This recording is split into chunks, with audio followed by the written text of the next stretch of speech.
You know, the sad thing is I have my highest numbers that I've ever had, as I should. I ended 8 wars, and we have the greatest economy in history. And by the way, energy prices are way down. Everything's way down. Beef is a little bit high. We're going to get beef down too.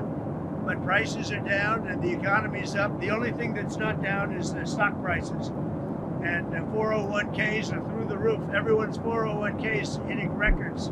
So we have the greatest economy we've ever had. I have my highest poll numbers that I've ever had. And, you know, based on what I read, I guess I'm not allowed to run. So we'll see what happens. It's a very interesting thing. I have the best numbers for any president in many years, any president. And I would say that if you read it, it's pretty clear. I'm not allowed to run. It's too bad. I missed it. Sir. But we have a lot of great people. No problem. Everybody wants AI because it's the new internet. The boats, we took out 4 of them over the last 2 days. And they're really stopping. They're not coming anymore. They're coming by land, but to a lesser extent. And if necessary, we're going to, well, it will be necessary probably, but we'll be hitting them at land. But the boats are very few and far between. We took in tremendous amounts of death. I call them the boats of death. Tremendous amounts of death coming into our country. And each, just it's estimated, I don't know if this is exactly right, but it's pretty close. 25,000 people die from each boat that we take out. If it had gotten back, if it had gotten to our country, kills 25,000 people. Not even talking about the destruction it does to families in terms of people that are become addicted and all of the problems caused by two families. So, and over the last 2 days, I guess we took out 4, but there are very few of them. There are very few of them now. That's down, I hear that's down about 80% by water. The drugs by water down, as you know, about 80% down. And I would imagine it's going to be pretty close to 100%. Nobody wants to do it.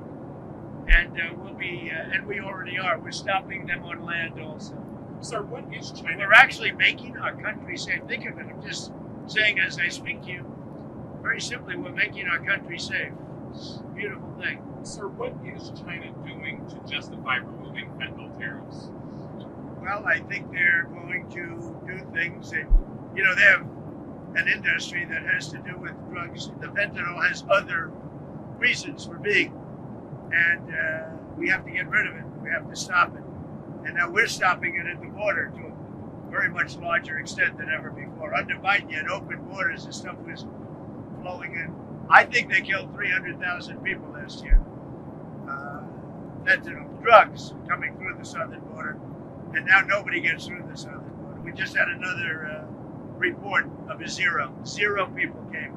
We are very tough at the border.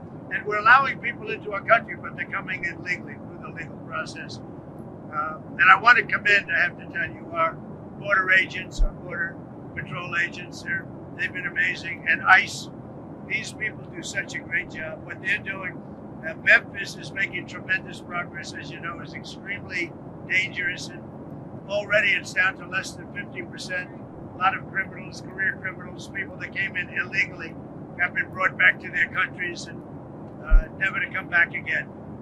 We tell them if you come back again, it's going to be brutal. Wait, and sorry, just to clarify, so China's going to be working with U.S. law enforcement on fentanyl, or how is that going to work? China's going to be working with me. Okay. Okay, they're going to be working with me, and we're going to do something, I believe. I mean, look, we have to have the meeting, a meeting tomorrow. It's a big meeting. And fentanyl will be one of the things that we're discussing. Importantly, we'll be discussing the farmers, we'll be discussing a lot of things, but fentanyl will be one of the things we're discussing. Is there really last night when you said you were prepared to send more than the National Guard into American cities? Sure, I would. I would do that if it was necessary.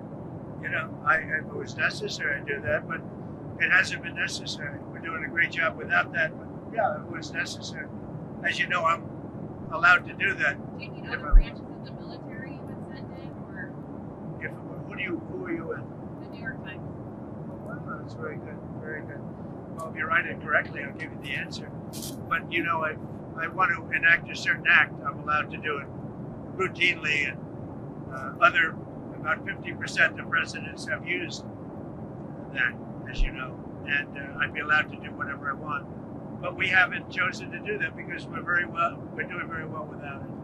But I'd be allowed to do that, you understand that. And the courts wouldn't get involved, nobody would get involved, and I could send the Army, Navy, Air Force, Marines, I could send anybody I wanted, but I haven't done that because we're doing so well without it. Washington, D.C. continues to be amazing, safe, and it's really great.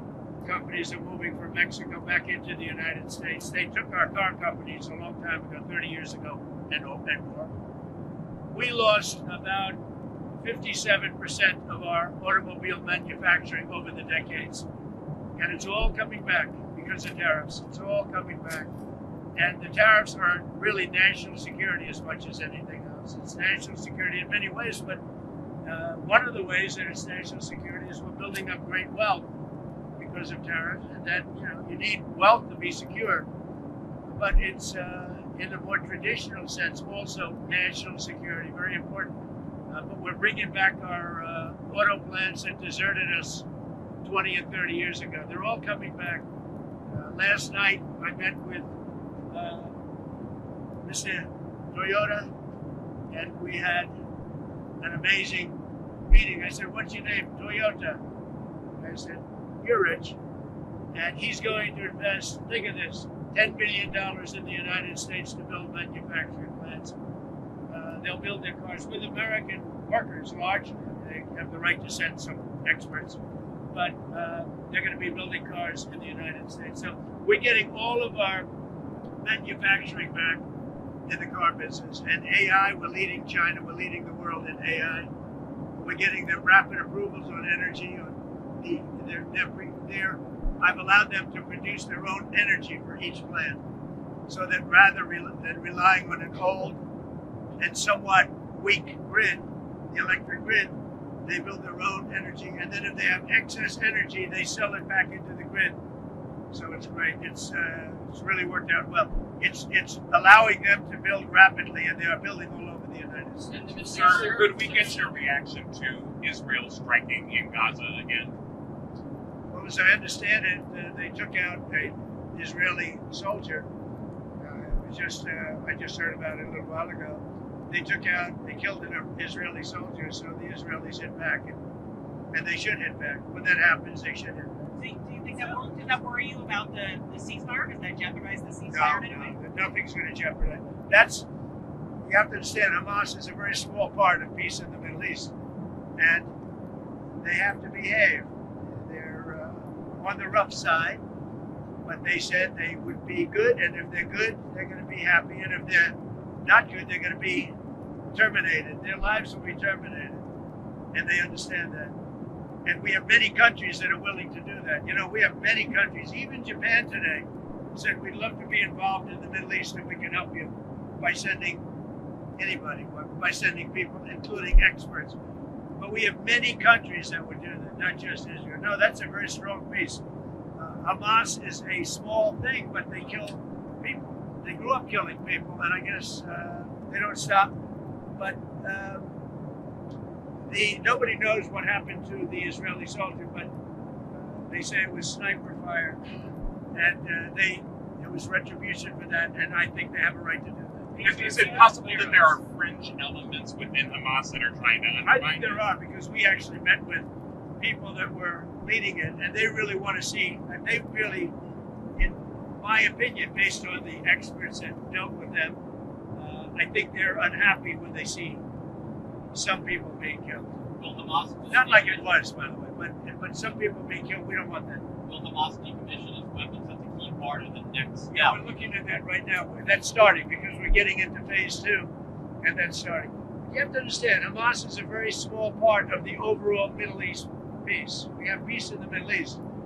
If we have to, we'll take out Hamas very easily, and that'll be the end of Hamas. We would rather not. We made a deal with them where they were going to behave, and they have to behave. If they don't behave, they get taken out. And it could be from numerous countries. It could be from Israel, but it could also be from other countries. Numerous countries have already called me that are parties to the deal and said, we'd love to do it if you'd want us to do it. And these are powerful countries. These are not countries to be toyed with. What's your reaction to those who react just launched in a missile this morning? What did he say? North Korea test launched missiles this morning. What's your I don't reaction to understand. that? The missiles, the North President Korean is missiles. launching missiles. Oh, I don't know. He's been launching missiles for decades, right? Just another missile that was launched. I always had a very good relationship with him. So, at some point I'll be meeting. The schedule is very tight, as you know, but at some point I look forward to meeting him again. But we had a very good relationship. I mean, more than a relationship. We had a really good understanding of each other. We met, we spoke to each other numerous times, and we had a good relationship. At some point we'll be involved with North Korea. That means there's no meeting with Kim Jong-un this trip. I don't know. People are trying. I think they'd like to, and I'd like to, but I also want to focus on China. I mean, our focus is now on tomorrow with China, and I want to make that the focus. But we'll come back and we'll, at some point in the not too distant future, meet with North Korea.